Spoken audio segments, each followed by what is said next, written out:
Oke ya, bismillahirrahmanirrahim. Assalamualaikum warahmatullahi wabarakatuh. Pertemuan kali ini kita akan membahas tentang pendekatan geografi, prinsip geografi, dan aspek geografi. Nah, pendekatan geografi itu apa sih ya? Pendekatan geografi ini adalah sudut pandang untuk mengkaji fenomena geografi dari topik tertentu yang akan menjadi perhatian kita. Nah, jadi pendekatan geografi ini ada berapa? Yaitu ada 3 ya.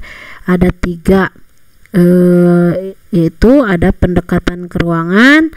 Pendekatan keruangan ini sebelum ke pertanyaan-pertanyaan yang ada di sini, kita harus tahu dulu atau memahami apa sih itu ruang ya. Ruang itu adalah seluruh atau sebagian dari permukaan bumi yang menjadi tempat hidup tumbuhan, hewan, dan manusia.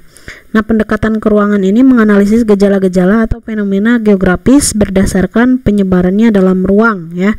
Bintarto sendiri ya, Bintarto itu seorang ahli geografi, menekankan bahwa pendekatan keruangan ini harus memperhatikan unsur pola atau spatial pattern ya. Kemudian ada sistem spasial atau spatial system, dan proses spasial atau spatial proses ya. Nah, pola spasial itu memperhatikan apa sih? Memperhatikan lokasi dan persebarannya, sedangkan sistem spasial memperhatikan hubungan timbal balik, interaksi, dan integrasi. Proses spasial memperhatikan proses dinamis antar wilayah maupun dalam wilayahnya sendiri ya, antar wilayah atau wilayahnya sendiri. Nah, kalau kita kembali dengan ke sini, di mana terjadinya kebakaran hutan? Nah, ini termasuk ke dalam spasial pattern atau pola spasial ya. Di wilayah mana saja yang terkena dampak kebakaran hutan? Nah, karena di sini ada suatu sistem, maka interaksinya seperti apa ya sistem itu, kemudian integrasinya seperti apa. Nah, makanya yang pertanyaan kedua ini merupakan spatial system. Kemudian di wilayah mana pada mulanya kebakaran hutan terjadi? Nah, di sini termasuk ke dalam spatial proses ya. Nah, kemudian yang kedua itu ada pendekatan kelingkungan ya. Pendekatan kelingkungan ini yaitu harus tahu dulu kelingkungan ini dia ngambilnya dari mana. Nah, kelingkungan ini ngambilnya dari ekologis. Nah, ekologis sendiri itu adalah ilmu yang mempelajari hubungan timbal balik antara makhluk hidup dan lingkungan sebagai habitatnya. Dalam kajian geografi, makhluk hidup yang ditekankan di sini adalah manusia, yaitu human oriented ya, yang memiliki daya rasa, karsa, karya, dan cipta ya. Dalam pendekatan ekologi, yang dikaji adalah keterkaitan antara manusia dengan lingkungan abiotik, biotik, dan kulturalnya. Setiap upaya untuk mengkaitkan manusia dengan lingkungannya termasuk dalam lingkup pendekatan ekologis. Nah, di sini kalau kita hubungkan dengan pertanyaan ini, bagaimana pengaruh kebakaran hutan terhadap kondisi lingkungan di sekitarnya? Ya, sangat buruk ya. Manusia bisa kehilangan rumahnya, kemudian kabut asapnya bisa mempengaruhi kesehatan manusia gitu kan ya.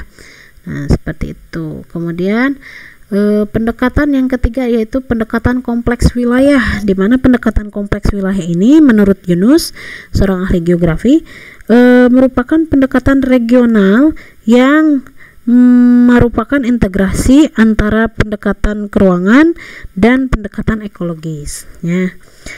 Kompleks wilayah merupakan kompleksitas elemen wilayah yang di dalamnya terdapat hubungan interaksi antar komponen tersebut. Jadi kalau misalnya pendekatan kompleks wilayah ini ya perpaduan antara pendekatan keruangan dan pendekatan kelingkungan ya itu. Nah, di sini kan jadi harus tahu dulu ini wilayahnya seperti apa nih gitu kan. Kan di sini selain faktor kondisi fisik wilayah, kebakaran hutan juga dapat disebabkan oleh faktor manusia. Sudah mau wilayahnya kering, mudah terbakar, kemudian disebabkan oleh faktor manusia. Misalnya manusia itu membuang puntung rokok sembarangan ya di hutan tuh, sehingga terjadi kebakaran hutan ya. Nah, selain pendekatan, ada juga prinsip geografi. Nah, geografi memiliki 4 prinsip ya. Yang pertama itu persebaran. Nah, prinsip persebaran itu fenomena yang tersebar di muka bumi ini tidak merata. Ya, kenapa? Coba bayangkan atau perhatikan, tidak semua wilayah mempunyai gunung, tidak semua wilayah beriklim tropis, tidak semua wilayah memiliki suhu yang dingin ya, seperti di Pangalengan atau Ciwidey. Di Banjaran lumayan hangat ya. Nah, jadi fenomena yang tersebar di muka bumi ini tidak merata kayak gitu. Kemudian yang kedua itu ada prinsip interrelasi ya, yaitu hubungan antara satu fenomena dengan fenomena yang lainnya. Di sini adanya hubungan sebab akibat. Misalnya banjir di Dayakolot. Banjir di Dayakolot itu disebabkan misalnya hulu Sungai Citarum itu sudah rusak. Kenapa? Karena fungsi lahan yang tidak seharusnya. Misalnya lahan di sana ditanami oleh tanaman yang berakar keras sehingga mampu mengikat air, sedangkan yang terjadi di sana adalah ya masyarakatnya menanami lahannya dengan sayuran yang memiliki akar serabut sehingga tidak bisa menahan air ketika hujan turun. Terjadilah erosi besar-besaran dan yang akhirnya banjir di Dayakolot. Udah seperti itu ya, pola hidup masyarakatnya juga tidak bagus. Misalnya membuang sampah sembarangan ke sungai, kemudian pola pemukiman yang berhimpitan gitu kan ya. Nah, kemudian yang ketiga itu ada prinsip deskripsi, di mana prinsip deskripsi ini yaitu menyajikan fenomena geosfer dalam bentuk peta. Bukan hanya bentuk peta tapi dalam bentuk tabel, grafik ya. Misalnya ada tadi banjir ya, digambarkan dalam sebuah peta. Titik mana saja yang yang mengalami banjir. Kemudian berapa orang yang meninggal, berapa orang yang selamat kayak gitu. Dan yang yang keempat itu ada prinsip korologi ya, prinsip yang memadukan persebaran interrelasi dan deskripsi. Jadi ketiga prinsip ini jika disatukan menjadi prinsip korologi gitu ya. Oke, misalnya satu artikel lengkap ya, lokasinya di mana, sebab akibatnya seperti apa, petanya seperti apa. Nah, itu termasuk dalam prinsip korologi karena lengkap gitu ya. Contohnya fenomena ini, tanah longsor akibat perubahan fungsi lahan nih, termasuk prinsip apa ini? Termasuk prinsip interrelasi ya.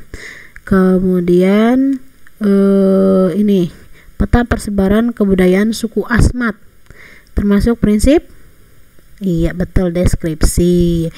Nah, kemudian di sini suhu udara di daerah pegunungan lebih dingin daripada di daerah dataran rendah karena terjadi perbedaan penyinaran matahari. Nah, ini termasuk prinsip apa? Iya betul, prinsip persebaran. Nah, selain pendekatan dan prinsip, geografi juga membahas tentang aspek-aspek geografi. Karena aspek geografi itu sangat luas sekali ya. Nah, sehingga disederhanakanlah ya ruang lingkup geografi yang sangat luas itu ke dalam dua aspek. Yang pertama itu aspek fisik. Aspek fisik itu termasuk aspek di dalam itu ada tanah, udara, air ya. Nah, kemudian aspek sosial itu ya di sini manusianya ya yang dikaji gitu. Bagaimana hubungan manusia dengan manusia lain, bagaimana hubungan manusia dengan lingkungannya, mata pencahariannya, merawat lingkungannya seperti apa dan lain sebagainya. Seperti itu. Oke. Sampai di sini saya harapkan kalian paham ya, dan jika tidak paham silahkan bertanya ya, malu bertanya sesat di jalan. Oke, akhirul kalam. Assalamualaikum warahmatullahi wabarakatuh. Oke.